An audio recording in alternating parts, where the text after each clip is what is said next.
So thank you very much for coming.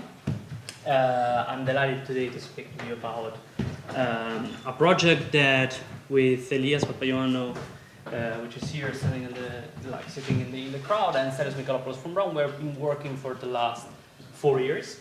And actually, I would have to thank you, both DFID that financed the first 2 years, and actually EPSRC, that allows us to keep on working on this project and basically to try to keep on investigating the effect of the mining activities on economic development. This is what I'm going to talk you through today. So I don't have to convince this crowd that the issue of landmines is actually very severe and is affecting many countries in the world. This is the usual slide that we have to convince our academic crowd that this is an important and relevant issue. So let me skip this for you, but just what I want to highlight is what basically is a common figure that we know is that over the years, on average, we're spending $700 million US, and this figure is 2010, 2014, in landmines clearing. And we know that actually, as actually was previewed before, the landmines distribution affects several places, and we might wonder if all these places in which landmines are placed play the same kind of role in terms of development. Now, we know that landmines involve several costs, and actually this morning we discussed extensively the cost on victims of the presence of landmines, and the psychological cost of the fear of land being contaminated, or actually the exposure to landmines. Of course, there is an effect on education and environmental degradation.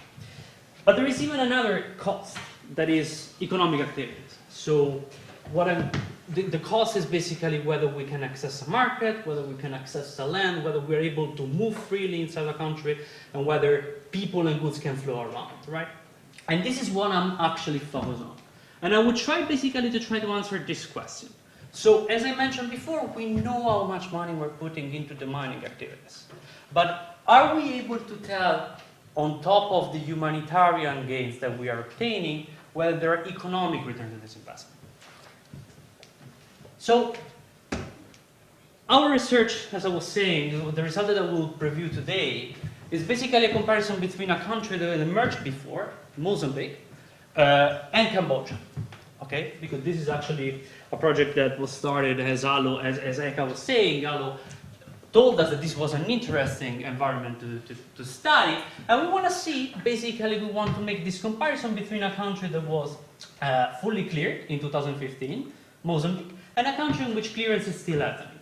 So we want basically try to see whether there might be some insight from an analysis of the economic impact of the mining in Mozambique that might be useful in the context of Cambodia. So this is basically what we are after today. So let me preview a bit Mozambique. So Mozambique is basically, to our knowledge, the only heavily mined country that passed basically from this status to a status of full clearance as of October 2015. There are basically widespread use of landmines due to the War of Independence with Portugal, and then the civil war between Frelimo and Renamo, and basically the peace agreement. The war stopped in 1992. And clearance started just after the peace agreement. So actually it was involved in the peace agreement. In the peace agreement, there was the fact that the mining was a priority for the country. So our recollection of the data, this actually has been a very extreme effort from our side to reconstruct almost the full history of the mining activities in Mozambique from 1992 to 2015. We have benefited a lot from the help of the Geneva International Center for Humanitarian Demining, as well from ALO and many other demining operators that were involved.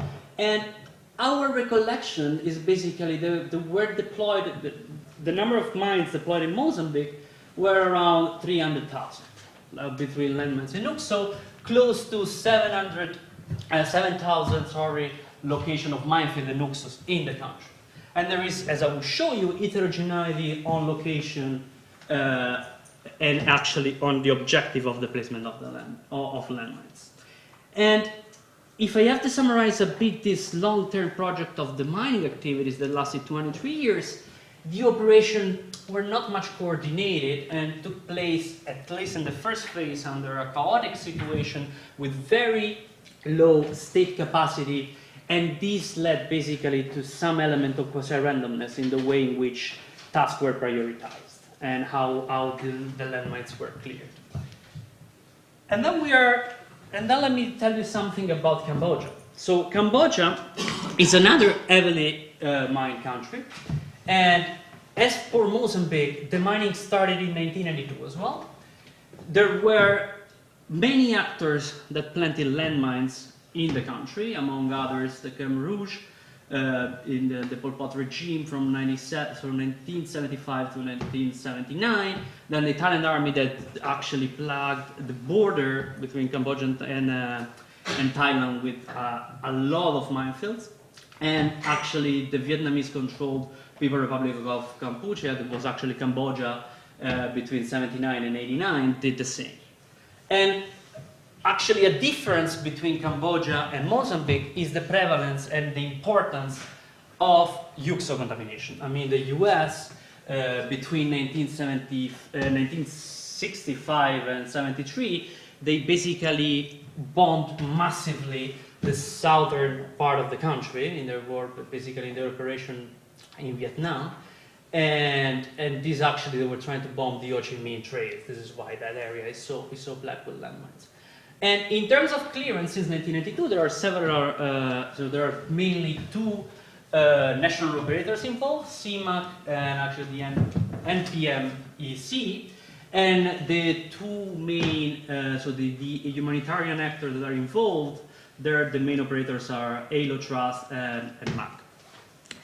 Then, the recollection that we have from the data with the data that were candidly provided by us from Michael and the Geneva International Center allows us to basically compile a preliminary and perhaps incomplete recollection of the demining operation. So just to clarify, we just have operation for the pre-2010, when the baseline survey was conducted from ALO, and we're hoping to collect more data on this in the next month. And we have a complete recollection of all the operations that were done between 2010 and 2018. So the recollection and the data present itself like this. So there are 200,000 mines, and as you see, differently from Mozambique, there are 13 million UXOs, which actually this is the consequences of the US bomb. And in terms of location, you see that so far, so as we speak, 10,000 minefield and UXO-contaminated sites were cleared, while we have yet to clear 1,300 minefield and UXO localities. So what I'm going to do here is asking three questions. So what can we say? Is there an effect of landmine clearance on economic activities? And I'm asking this at two different levels. So the first is to say whether an intervention on a local or on a given municipality, so let's say we cleared the municipality of London from landmines in 2010, I want to see whether whether economic activities went up after 2010 because of this landmines clearance. And then I want to say something else. Is this effect the same if we clear, for example, roads, or if we clear a remote region, or if we clear some other location where the landmines are located? And then I want to say something else. I want to ask myself, what can we say about the aggregate effect of landmines cleared at the country level? And the intuition for this is the following. There might be the case that landmines, once they're cleared, especially think about a landmines affecting a road.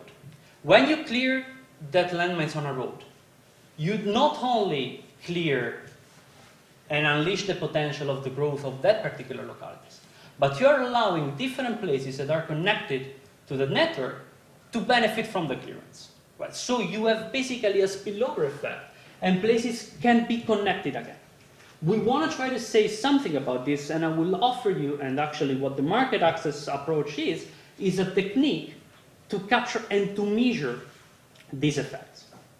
And then I'm going to spend some time at the very last of the talk about how this technique can inform prioritization, where actually the mining, in situation in which the mining is still active. So, in order for my talk to work, what we need is good data. And when I say good data, we need good data on the mining activities, which actually this is basically what we have been spending the last 3 years on, collecting this data set, which is all the demining activities in Mozambique. So you see this is the contamination at the GPS level on the left panel, and this is basically the collapse of all this contamination at the locality level. So basically size-wise, you can think about counties in the US for Mozambique. And this is the same recollection for Cambodia. Okay?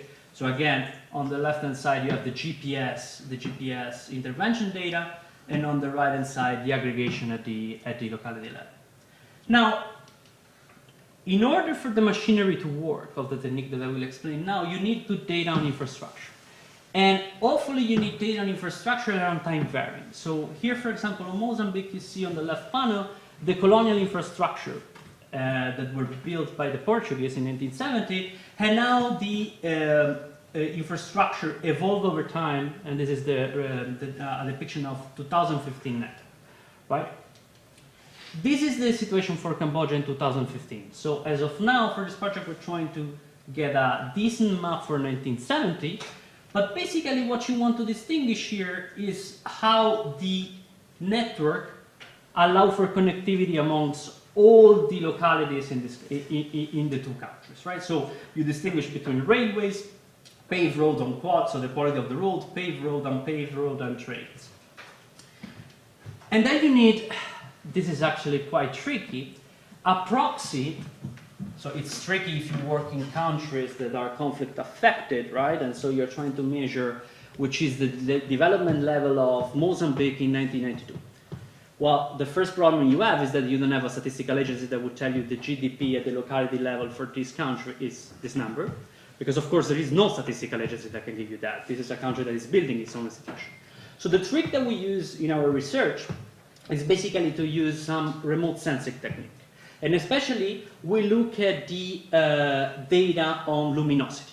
So these are data that are publicly available from the NASA actually. So it will give you with an annual frequency the level of luminosity for each pixel that is 1 kilometer square.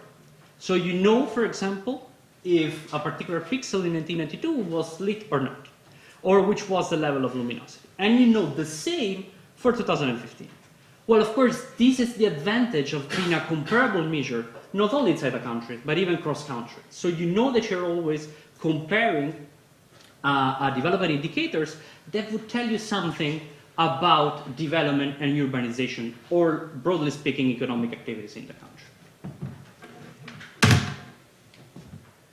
And then, I mean, there are different ways in which you can aggregate. So from this picture, you basically pass to a 0-1 indicator in which that will tell you whether a given locality was lit in 1992 and which are the localities that are lit in 2015. And this, of course, can be applied to Cambodia as well. So again, this is 1992-2015 with the same aggregation. Now, let me present some results. The first set of results is the average effect at the local level.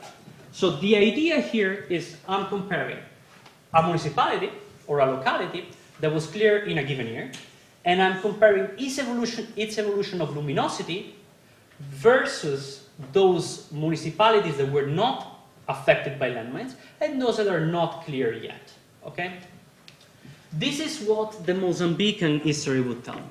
There is if you consider the year of full clearance, so basically when all the landmines in that particular localities are cleared, luminosity, and thus development, seems to goes up to respond to this demanding intervention. And this effect lasts throughout, right? What does the Cambodian experience tell me about this? Well, the effect seems not to be that strong as for the Mozambican cases. And this, I think, is the first difference to notice. Why is that? So Mozambique, at the end of the period, 2015, was fully cleared. So all the localities were basically decontaminated from landmines.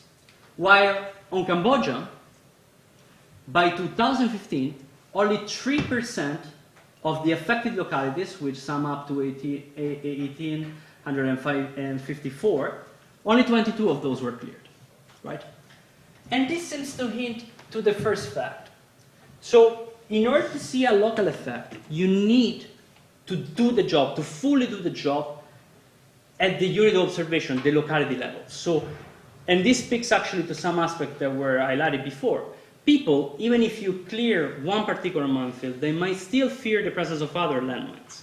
And if they know the contamination is there, before changing their behaviors or their economic or economic activities to pick up, they want and they ask for the locality to be fully clear, right? And this is actually something very important.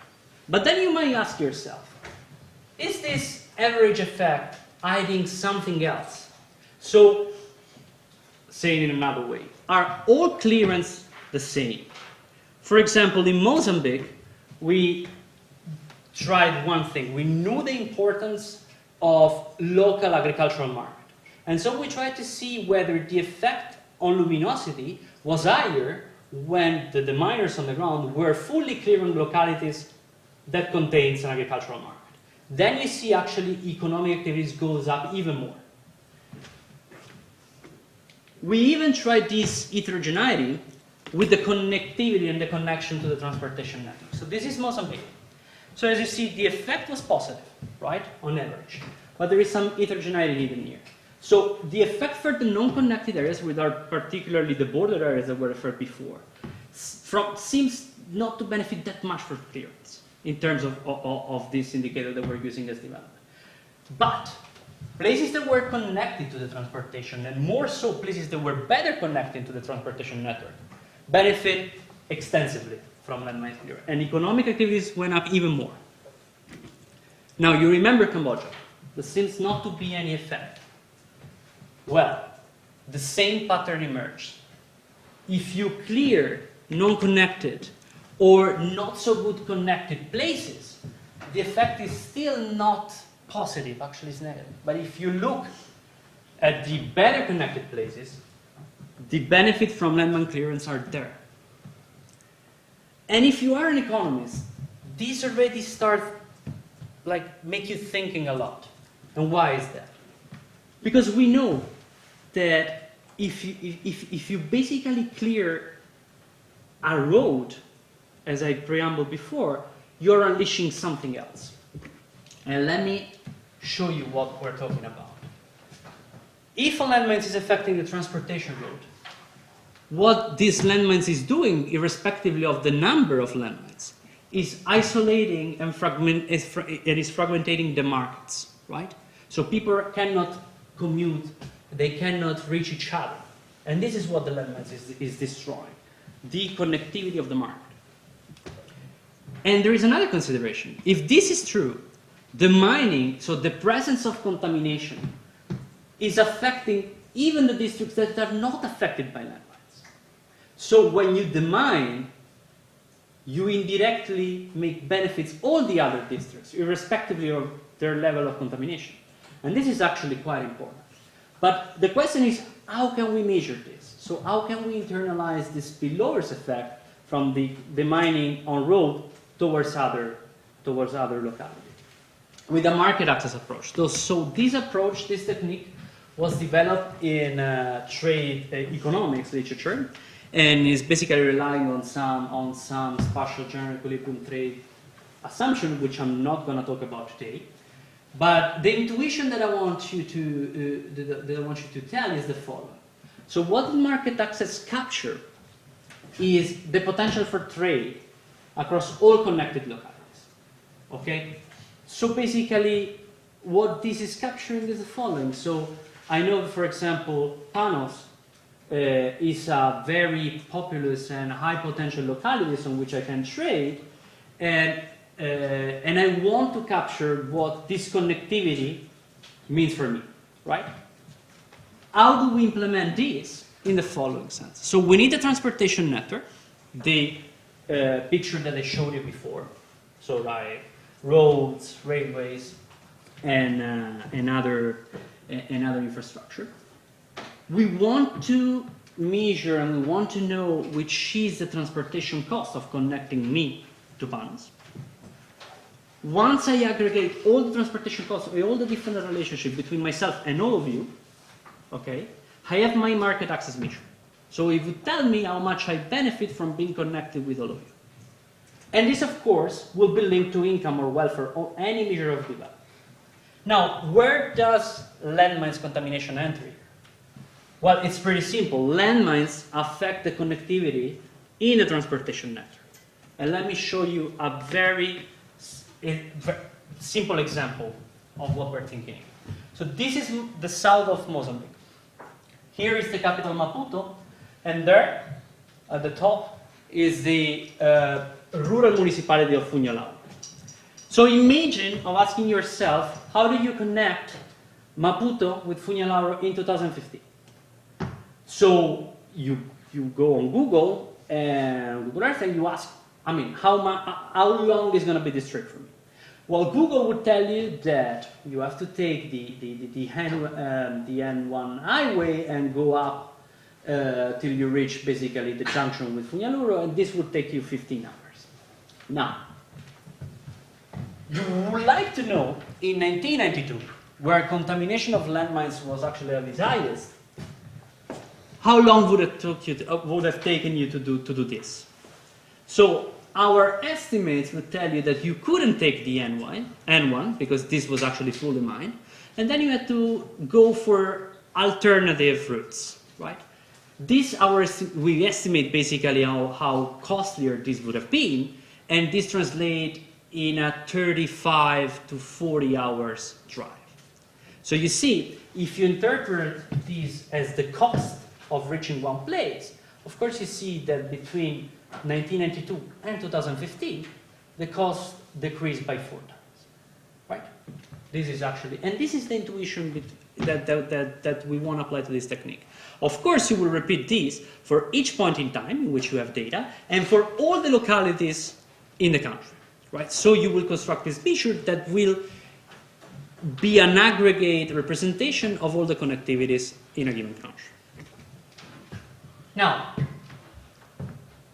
we can aggregate this measure and produce this market access for Cambodia between 92 and 2015.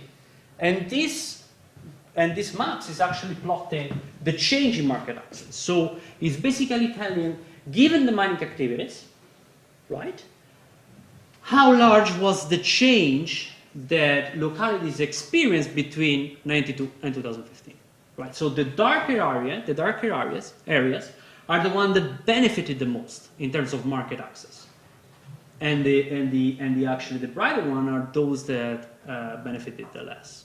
You can do two vintages. I will not spend much details, but this is the one in which you really isolate the effect on landmines clearance, because you're both fixing the network, so you're not allowing for road rehabilitation, which is so important to play a role in the calculation of market access, and you even fix development at its initial condition. So any change in the cost is purely driven by the mining activities.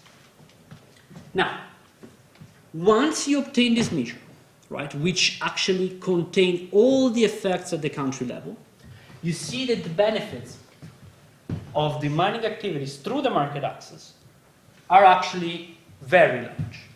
So if you compare on the left side the blue bar, which is the local effect, it was this average negative non-significant effect, with the aggregate measure, you see that this effect is actually 6 times higher and is highly positive.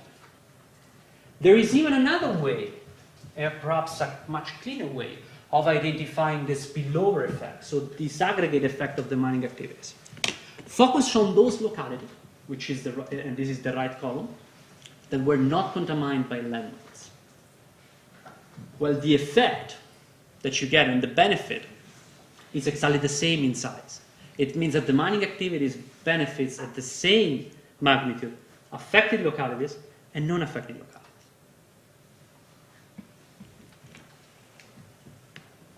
So what are the policy lessons, if any, about what we're trying to do here? So the first message is the following. In order to get some significant effect at the local level, you need to target the locality, the district, whichever is your unit of observation or your the territorial unit that you want to clear fully, right? So you need to allocate your resources in a way that you're able to clear the district A. And then you move to another district. If you believe the market access, this is a lesson for prioritization. If you care about, on top of any other outcomes that you want to maximize, you care about increasing market access, so increasing somehow the aggregate effect of the mining activities, you need to prioritize regions with the largest externality. And of course, in order to do this, and this is actually something that we realize in Mozambique, you need a lot of coordination and centralization among stakeholders and the mining actors.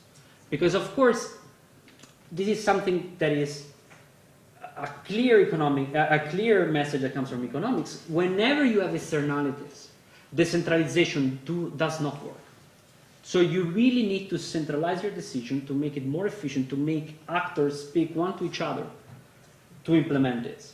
Now, how can we bring into practice this result that I was telling you? Look, if you were to clear Cambodia, and your objective was to maximize market access, you can have the algorithm that we created telling you what are the localities between 2015 under the assumption of full clearance, so in the period 2025, in which Cambodia will be fully cleared, that should be prioritized in order to have the higher gain from market access.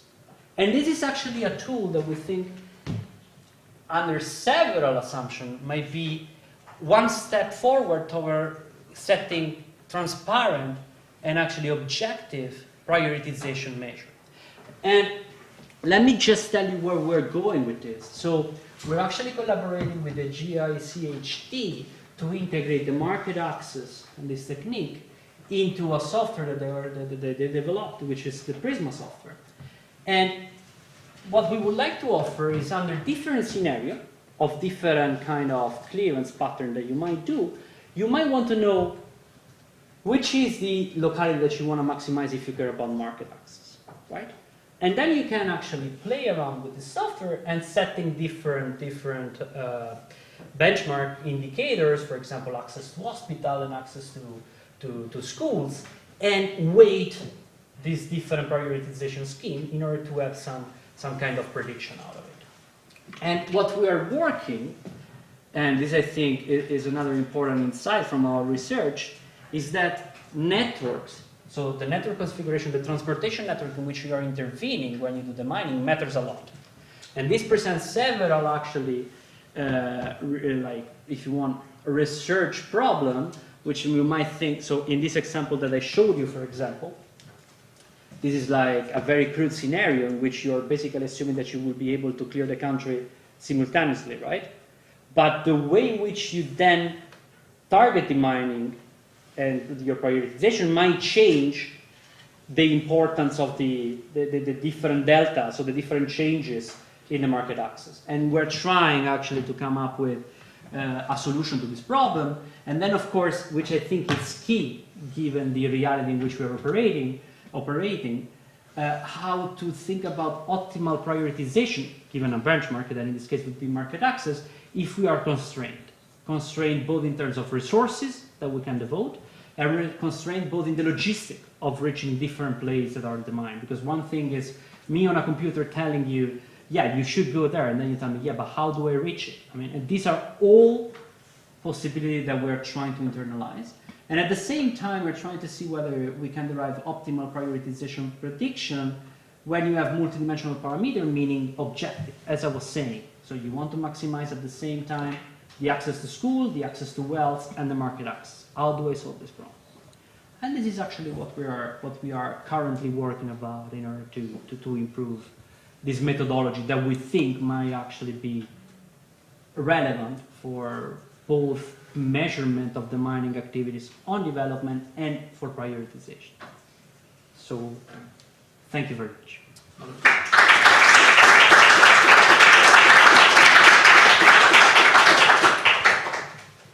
Any quick questions? I destroyed it. If there is none, then that's a problem. Yeah.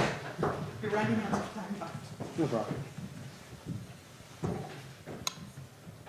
This market access measure, will you be releasing that as open access sort of software or code or something that other entities could integrate? Absolutely. We will do it. And actually this is unfortunately academics, it's very slow times. We will do it as soon as we publish the paper, which this is a totally tangential element about what we're actually discussing today, but I mean, all the codes are available, and actually these we're very happy to share it, and we want to create this as an open source technique. I mean, we really care, what we care is that what we're actually showing here is a message that is consistent throughout the countries that are affected by landmines. And this is why we think that actually finding something similar between Mozambique and Cambodia is actually nice for the technique that we're trying to use. But yeah, to answer your question, we care about science, so yeah, that would be the source.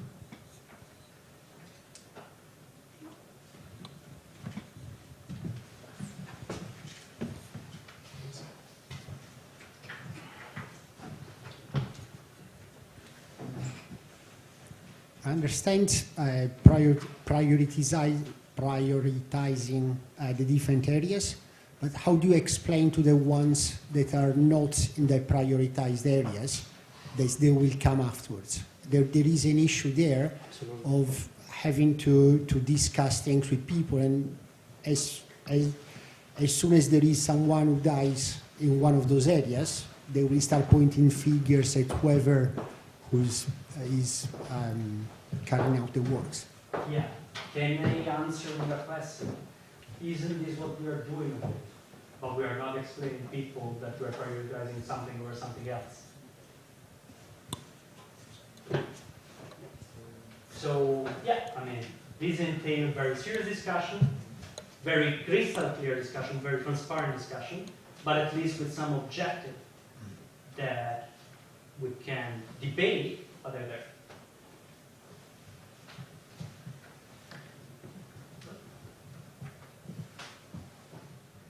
Okay, so thank you very much.